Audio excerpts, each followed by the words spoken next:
السلام عليكم ورحمه الله وبركاته. النهارده مع فيديو تطبيق جديد. تخيل معايا انك زمان قبل ما يبقى فيه انترنت وموبايلات، كنت لو عايز تبيع حاجه قديمه في البيت كنت بتلف بيها شوارع او تستنى زبون يعدي بالصدفه.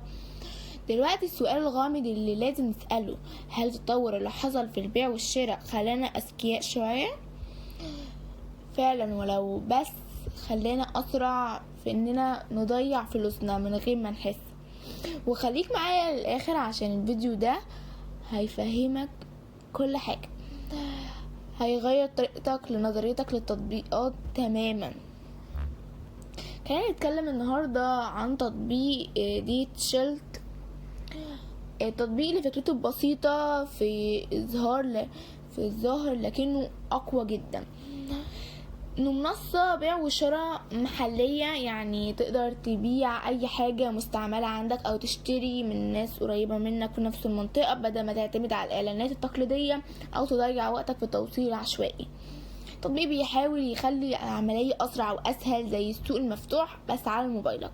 الفكرة هنا انك تقدر تصور حاجة اللي انت عايز تبيعها، تكتب الوصف بتاعها بسيط وتنزل الاعلان وتستنى المشتري يوصلك معاك مباشر، او انت بتدور على حاجات محتاجها في المنطقة وتشتريها بسعر اقل من الجديدة. التطبيق ده بيشتغل على فكرة التسويق القريب منك، ودي فكرة ذكية جدا لان اغلب العمليات البيع والشراء المستعملة بتكون محتاجة توصيل سريع ومكان قريب، مش شحن ولا تعقيد. لكن هنا بيبقى جزء حماسي وتحذير في نفس الوقت، لأي منصة بيع وشراء مفتوحة فيها جانب تاني لازم تبقى واخد بالك منه، هو انك ممكن تقابل اعلانات غير حقيقية او اسعار مبالغ فيها، او تلاقي ناس بتحاول تستغل المشتري المستعجل. وده مش عيب في التطبيق قد ما هو طبيعة اي سوق مفتوح. مثل الاستخدام الصح، اهم حاجة انك تكتب اعلان واضح جدا، صورة حقيقية مش معدلة، سعر منطقي، وتكون سريعة في الرد.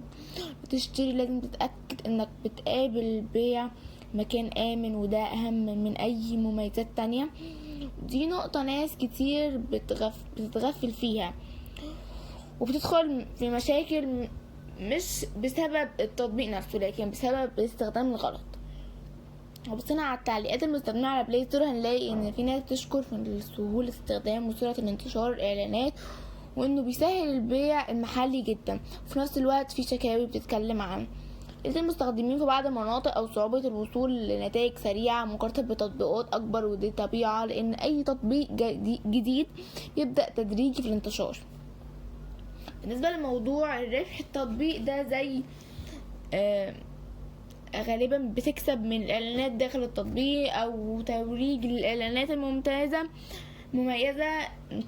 للبائعين، او من رفع ظهور بعض المنتجات مقابلة الرسوم. يعني حتى لو تطبيق مجاني هو بيحاول عدد المستخدمين وتفاعل الفلوس بشكل غير مباشر، وده نموذج معروف في اغلب تطبيقات السوق الرقمي. لو جينا الجزء المهم جدا هو الفخ معمولة في التطبيق، فمش قصدي ان التطبيق هو اللي فيه المشكلة، لكن الفخر الحقيقي هو انك بتعتمد على اي عرض من غير تحقيق او دفع مقدم او تعامل مع بائع مش موثوق فيه. ودي اخطاء متكررة في اي منصة بيع وشراء مش هنا بس. ولو عايز بدايل ففي زي اوليكس، معروف والتحفة. وطبعا حلو جدا وفي انتشار واسع اعلانات كتير. وفي النهاية نرجع تبدأنا بالفيديو، هل التطور في البيع والشراء خلانا اذكياء ولا اسرع في الاستهلاك؟ الاجابة مش في التطبيق نفسه، الاجابة فيك انت وفي وعيك انت وازاي تستخدم الادوات دي، لان في نفس التكنولوجيا اللي ممكن توفر عليك فلوس ووقت ممكن كمان تخسرك لو استخدمته بدون تفكير. لو وصل لحد هنا فالاجابة اللي كنا محتاجينها طول الفيديو هي ان الزمن مش المشكلة دايما في طريقة استخدامنا للزمن ده. سلام.